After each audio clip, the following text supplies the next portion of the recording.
Kamu membuatku jijik, kata menantu perempuanku saat makan malam pertunangan kami. Makan malam itu seharusnya menjadi salah satu momen paling bahagia dalam hidupku. Semua keluarga besar berkumpul di meja panjang yang penuh dengan hidangan lezat. Lilin menyala indah, suasana seolah sempurna. Tapi hanya dalam hitungan menit, semua kebahagiaan berubah menjadi sebuah tragedi yang akan kuteruskan sampai akhir hayatku. Anakku duduk di samping tunangannya, seorang wanita muda yang cantik dari luar, tetapi tatapannya padaku dingin seperti es. Aku mencoba bersikap ramah, menuangkan minuman ke gelasnya, berharap bisa mencairkan suasana.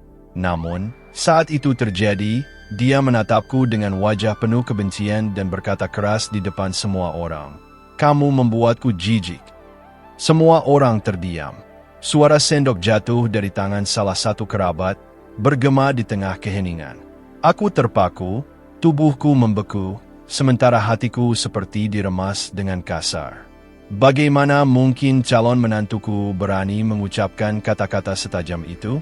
Apa salahku hingga dia mempermalukanku di depan keluarga besar? Anakku terlihat panik. Ia mencoba menenangkan tunangannya, tetapi perempuan itu semakin lantang bicara. Katanya, "Aku bukan sosok yang pantas disebut mertua." Katanya, "Ada sesuatu dalam diriku yang menjijikkan, sesuatu yang bahkan membuatnya ragu untuk melanjutkan pertunangan ini." Kata-katanya bagaikan racun yang menyebar, membuat semua orang mulai berbisik-bisik. Aku merasakan tatapan tajam keluarga lain menusukku. Beberapa menutup mulut mereka, terkejut. Yang lain menunduk, seolah takut menjadi saksi dari aib yang sedang terbongkar. Tapi aku tidak mengerti, apa sebenarnya yang dia tahu? Mengapa dia berkata seperti itu? Semakin dia berbicara, semakin jelas bahwa ada rahasia keluarga yang mulai ia ungkap. Sebuah rahasia yang selama ini kusimpan rapat-rapat, dengan harapan tidak pernah akan muncul ke permukaan. Namun malam itu, di depan semua orang, rahasia itu mulai terkoyak. Tatapan semua orang kini bergeser dari menantuku kepadaku.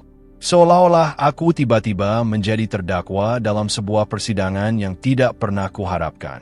Jantungku berdetak begitu kencang, namun mulutku seakan terkunci rapat. "Kamu pikir aku tidak tahu siapa kamu sebenarnya?" ucap menantuku dengan nada sinis. Suaranya menusuk seperti pisau dan membuat suasana makan malam itu berubah mencekam.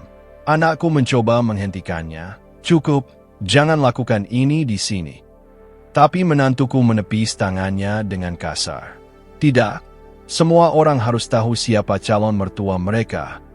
Sepupuku yang duduk di seberang meja menelan ludah dengan gugup. Dia berbisik pada orang di sebelahnya, tapi semua orang bisa melihat ketakutan di matanya. Aku mulai berkeringat. Ada sesuatu yang selama ini kusimpan rapat-rapat, dan jika benar dia mengetahui, malam itu bisa menghancurkan seluruh nama baik keluargaku. "Kamu menyembunyikan sesuatu dari semua orang, bukan?" tanyanya lagi. Ruangan itu semakin hening, hanya suara detak jam dinding yang terdengar, seakan mengiringi setiap kata-katanya. Aku mencoba tersenyum kaku, berharap itu cukup untuk menutupi kegelisahanku. Namun matanya terlalu tajam, tatapan yang tak memberi ruang untuk bersembunyi. Ibuku yang sudah tua, duduk di ujung meja, mulai menangis pelan. "Apa maksudmu, nak? Kenapa bicara begitu pada mertua?" tanyanya dengan suara bergetar. Menantuku menoleh dengan wajah marah. "Karena kalian semua berhak tahu. Rahasia ini sudah terlalu lama disembunyikan, dan aku tidak akan membiarkan calon suamiku hidup dalam kebohongan." Semua orang kini menunggu dengan napas tertahan. Bahkan anak-anak kecil pun berhenti bergerak, seakan merasakan ketegangan yang menyelimuti ruangan itu. Aku merasakan seluruh tubuhku gemetar. Ada sesuatu dalam diriku yang berkata bahwa malam ini adalah malam di mana semua yang kusimpan selama puluhan tahun akan runtuh. "Kamu pikir orang-orang tidak akan tahu bahwa aib keluargamu akan terkubur selamanya?" katanya lagi. "Aku tahu, dan aku akan mengatakannya sekarang." Anakku berdiri dan membentak, "Diam." Aku tidak ingin mendengar satu kata pun lagi. Tapi suaranya justru terdengar putus asa, seolah dia juga menyembunyikan sesuatu. Tatapan semua orang kini bergantian antara aku, anakku, dan tunangannya. Malam pertunangan yang seharusnya meriah berubah menjadi panggung penuh rahasia dan pengkhianatan. Menantuku akhirnya berdiri, menunjuk langsung padaku. "Kamu bukan orang baik. Kamu menyakiti keluargamu sendiri. Kamu menghancurkan hidup orang-orang di sekitarmu. Dan aku jijik melihatmu berpura-pura seperti orang tua bijak di depan semua orang." Kata-katanya membuatku hampir pingsan. Aku ingin menyangkal, ingin berteriak bahwa semua itu tidak benar. Tapi lidahku keluh. Saudara iparku bangkit dan menatapku dengan marah. "Apakah ini benar? Apakah ada sesuatu yang kamu sembunyikan dari kami selama ini?"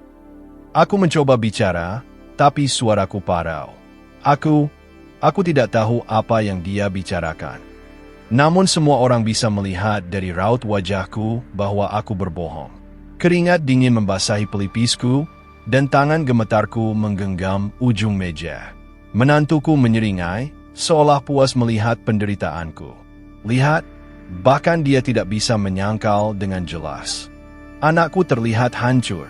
Wajahnya memerah, matanya berkaca-kaca, dan ia berbisik pelan, "Ibu, apa yang sebenarnya terjadi?" Aku menatap anakku, hatiku hancur. Bagaimana aku bisa menjelaskan sesuatu yang begitu kelam, sesuatu yang bahkan aku sendiri ingin lupakan? Paman dari pihak ayahku akhirnya angkat bicara. "Jika ada sesuatu, katakan sekarang. Lebih baik terluka oleh kebenaran daripada hidup dalam kebohongan." Kata-kata itu menghantamku keras. Semua orang kini menuntut jawaban, dan aku tahu tidak ada jalan keluar. Aku membuka mulut, tapi sebelum sempat aku berbicara, menantuku menambahkan, "Atau biar aku saja yang mengatakannya." Suasana ruangan semakin menegang. Semua orang menunggu dengan mata terbelalak, tak sabar mendengar apa yang sebenarnya disembunyikan. "Kamu pikir aku tidak menemukan surat-surat lama itu? Semua bukti ada padaku," katanya sambil mengeluarkan beberapa kertas dari tas kecilnya. Aku langsung berdiri, hampir merebut kertas itu dari tangannya. "Jangan, itu bukan untuk dilihat siapapun." Tapi dia bergerak lebih cepat, mengangkat kertas-kertas itu tinggi-tinggi agar semua orang bisa melihat. "Inilah kebenaran yang kalian semua harus tahu." Kerabat-kerabatku berdiri mendekat, mencoba membaca isi kertas itu. Aku menutup wajahku dengan kedua tangan, tahu bahwa semuanya sudah berakhir.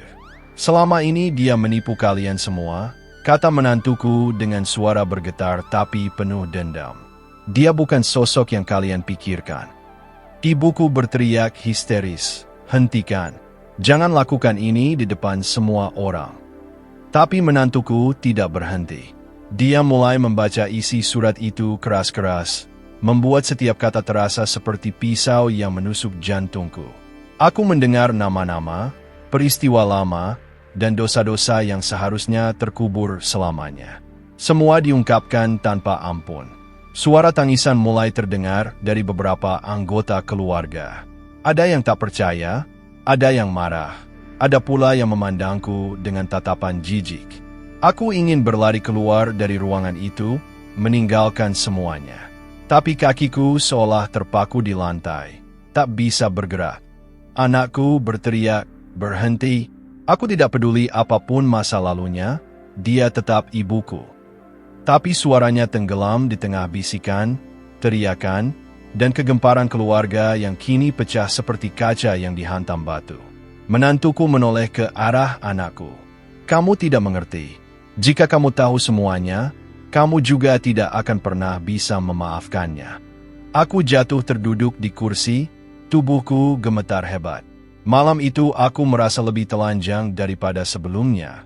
Bukan secara fisik, tapi jiwa dan seluruh hidupku dibuka di depan orang banyak. Semua orang kini membombardirku dengan pertanyaan. "Apakah benar ini? Kenapa kamu tidak pernah bilang?" Bagaimana kamu bisa melakukan ini pada keluarga sendiri? Aku hanya bisa menangis. Air mata menetes deras, membasahi wajahku, tapi tidak ada yang luluh. Semua orang sudah terlanjur percaya pada apa yang mereka lihat dan dengar. Saudara iparku mendekat, menatapku dengan mata penuh kebencian. Kamu telah mempermalukan kami semua. Nama keluarga ini sudah hancur karena ulahmu. Aku menutup telinga, mencoba mengabaikan suara-suara itu. Tapi semakin aku berusaha menolak, semakin keras kenyataan itu menghantamku. Menantuku kini duduk kembali dengan wajah puas. Seolah misi balas dendamnya telah berhasil, dan aku adalah korban utama.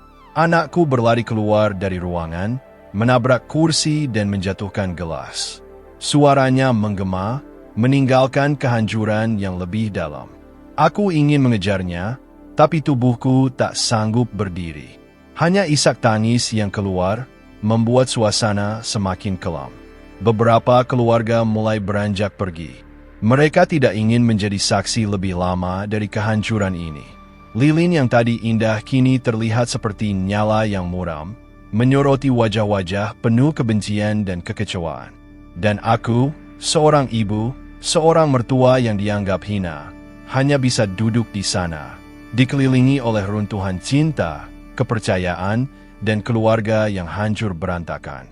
Malam itu terasa panjang, seakan waktu berjalan lebih lambat dari biasanya. Semua orang masih terpaku, meski sebagian sudah bangkit meninggalkan meja makan. Aku menunduk, tak sanggup menatap siapapun. Rasanya seolah seluruh beban hidup selama puluhan tahun kini menindihku sekaligus.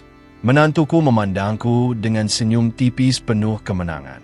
Wajahnya seakan berkata, "Aku berhasil menghancurkanmu." Aku mulai berpikir, dari mana sebenarnya dia mendapatkan semua surat itu? Tidak mungkin dia menemukannya tanpa bantuan seseorang dari dalam keluarga. Tiba-tiba aku menyadari sesuatu. Tidak semua pengkhianatan datang dari luar. Bisa jadi ada darah dagingku sendiri yang membocorkan segalanya. Tatapanku beralih pada saudara perempuanku yang sejak tadi hanya diam dengan wajah kaku. Ada sesuatu pada dirinya yang membuatku curiga. Apakah kamu yang memberinya surat-surat itu? Tanyaku lirih, hampir tak terdengar. Dia menatapku dengan ekspresi dingin, lalu menoleh ke arah lain. Diamnya justru menjadi jawaban yang paling menusuk. Aku merasa jantungku hampir berhenti berdetak. Bagaimana mungkin orang yang kuberi kepercayaan justru menikamku dari belakang? Menantuku kembali bersuara. Kamu tidak hanya berdosa pada keluarga ini, tapi juga menutupinya dengan kebohongan bertahun-tahun. Semua orang menunggu kelanjutan dari kata-katanya, seolah ingin tahu lebih banyak tentang sisi gelap hidupku. Kamu pikir anakmu akan tetap mencintaimu setelah mengetahui siapa dirimu sebenarnya? Ucapnya lagi dengan nada mengejek. Aku memejamkan mata, berharap bisa terbangun dari mimpi buruk ini. Tapi sayangnya, ini bukan mimpi, ini kenyataan pahit. Paman dari pihak ibuku tiba-tiba berdiri, wajahnya merah padam. Kalau semua ini benar, kamu sudah mempermalukan seluruh keturunan kita. Kata-kata itu membuatku semakin terpojok. Tak ada ruang untuk membela diri, semua orang sudah memutuskan aku bersalah. Beberapa anggota keluarga mulai mengumpulkan barang-barang mereka, seolah tidak ingin satu meja denganku lagi. Aku mencoba bicara, aku melakukan semua itu karena alasan yang tidak bisa kalian mengerti. Tapi sebelum aku sempat menjelaskan, menantuku memotong dengan suara lantang. Alasan apa? Tidak ada alasan yang bisa membenarkan dosa sebesar itu. Suasana semakin kacau. Teriakan bercampur dengan tangisan, membuat makan malam itu berubah seperti medan perang emosional. Ibuku yang renta jatuh pingsan di kursinya. Beberapa orang bergegas menolong, tapi bahkan itu pun tak mampu menghentikan pertengkaran yang meledak. Aku merasa seluruh keluarga tercerai-berai di depanku, dan aku tidak bisa melakukan apapun untuk menghentikannya. Tiba-tiba, salah satu keponakanku bersuara lantang. Kalau memang ada yang disembunyikan, Katakan saja sekarang. Kami semua berhak tahu. Semua mata kembali menatapku. Hening sesaat, lalu detak jantungku terdengar lebih keras dari sebelumnya. Aku menelan ludah, mencoba mengumpulkan keberanian. Namun setiap kali aku hendak bicara, rasa takut menahanku. Menantuku mendekat, meletakkan kertas-kertas itu tepat di depanku. Bacakan sendiri, atau aku yang akan melakukannya lagi. Tanganku bergetar saat menyentuh kertas itu. Aku tahu bahwa sekali aku membaca, semua akan berubah selamanya. Anakku kembali masuk ke ruangan, matanya sembab karena menangis. Dia berdiri di sampingku, menatap penuh harap agar aku mau berkata jujur. "Ibu, tolong, katakan apa yang sebenarnya terjadi," ucapnya dengan suara serak. Aku menatapnya lama, lalu memalingkan wajah. Aku tak sanggup menghancurkan hatinya dengan kebenaran yang begitu kelam. Namun diamku justru dianggap pengakuan. Suara-suara sumbang kembali terdengar, menuduhku tanpa ampun. Jadi benar semua yang dikatakan, salah seorang bibiku berteriak. Astaga, kita hidup bersama kebohongan selama ini. Aku merasa tubuhku semakin lemah. Nafasku tersengal, seolah udara malam itu terlalu berat untuk dihirup. Menantuku kemudian mendekat ke arah anakku. "Apakah kamu masih ingin menikah denganku, setelah tahu ibumu menyembunyikan semua ini?" Anakku menatapnya dengan kebingungan. Matanya beralih padaku, lalu kembali ke wajah tunangannya. "Aku tidak tahu lagi harus percaya siapa," katanya dengan suara bergetar. Itu adalah kalimat yang paling menyesakkan bagiku. Lebih sakit daripada hinaan apapun yang sudah kulalui malam itu. Menantuku lalu berbalik ke arah keluarga besar. "Kalian semua harus memutuskan. Apakah kalian akan terus menerima orang seperti dia di antara kalian, atau mengusirnya dari keluarga ini?" Ruangan itu kembali riuh. Ada yang mendukungnya, ada yang ragu, dan ada pula yang menutup wajah karena tak sanggup menghadapi kenyataan. Aku menatap mereka satu persatu, mencoba mencari sekutu. Namun semua mata justru dipenuhi dengan kecurigaan dan kebencian. Malam pertunangan berubah menjadi malam pengadilan, dan aku adalah terdakwa yang menunggu vonis. Aku akhirnya berdiri dengan seluruh tenaga yang tersisa. "Kalau memang kalian ingin mengusirku, lakukanlah sekarang." Kata-kataku membuat semua orang terdiam. Mereka tak menyangka aku akan menantang keputusan itu dengan begitu putus asa. Anakku mencoba menahanku, memegang tanganku erat. "Jangan pergi, Ibu. Aku masih butuh jawaban darimu." Aku menatapnya, air mata jatuh tanpa bisa kujegah. Jawaban itu akan lebih menyakitkan dari yang bisa kamu bayangkan. Suasana kembali mencekam. Semua menunggu kalimat berikutnya dariku, seolah nasib keluarga ini tergantung pada kata-kata yang akan keluar dari mulutku. Aku menutup mata, mengambil napas panjang. Satu demi satu kenangan lama muncul, menghantui pikiranku seperti film yang tak bisa dihentikan. Aku sadar, mungkin inilah waktunya untuk mengakhiri semua kebohongan, meski harus menghancurkan diriku sendiri. "Kalau kalian ingin tahu kebenarannya," suaraku gemetar, hampir tak terdengar, "maka aku akan mengatakannya." Semua orang mencondongkan tubuh, menunggu dengan napas tertahan. Hening yang begitu tebal menyelimuti ruangan. Dan aku pun bersiap membuka rahasia yang selama ini kututup rapat. Rahasia yang mampu mengubah segalanya, selamanya. Bibirku bergetar, kata-kata tertahan di tenggorokan. Semua mata menusukku seperti panah, menunggu detik-detik aku membuka mulut. Aku melihat ke arah anakku. Tatapannya penuh luka, tapi juga penuh ketakutan. Dia ingin tahu, tapi pada saat yang sama, dia takut pada kebenaran. "Kalian mengira aku wanita baik yang selalu menjaga kehormatan keluarga ini," kataku lirih. Tapi itu semua hanya topeng. Seketika bisikan mulai terdengar di sekeliling meja. Beberapa orang menutup mulut mereka, tidak percaya bahwa aku benar-benar mengakuinya. Aku menelan ludah. Aku pernah melakukan sesuatu di masa lalu, sesuatu yang jika kalian tahu, kalian tidak akan pernah melihatku sama lagi. Saudara laki-lakiku menghentakkan tangan ke meja. Katakan sekarang, jangan biarkan kami terus bertanya-tanya. Air mataku mengalir deras. Aku pernah mengkhianati darah dagingku sendiri. Kalimat itu seperti bom meledak. Ruangan berguncang oleh teriakan, tangisan, dan keterkejutan yang meluas ke setiap sudut. Apa maksudmu? Tanyaku salah seorang sepupuku dengan wajah pucat. Siapa yang kamu khianati? Aku menutup wajah dengan kedua tangan, tubuhku gemetar hebat. Seseorang yang seharusnya kulindungi, justru kucampakkan demi ambisi bodohku. Anakku menjatuhkan sendok yang masih digenggamnya. Suaranya bergetar, "Ibu, jangan bilang, itu ayah." Tangisku semakin keras. Aku tidak bisa mengucapkan satu kata pun, tapi diamku cukup untuk menjawab pertanyaannya. Jeritan pecah dari bibir anakku. Dia terduduk lemas, seolah seluruh dunia runtuh di hadapannya. Menantuku berdiri dengan wajah puas. "Lihat, aku sudah bilang, dia bukan wanita yang kalian pikirkan." Namun beberapa anggota keluarga kini bukan hanya marah padaku, tapi juga pada menantuku. "Kenapa kamu membuka ini sekarang? Malam pertunangan bukan tempat untuk aib seperti ini." Menantuku menoleh dengan dingin.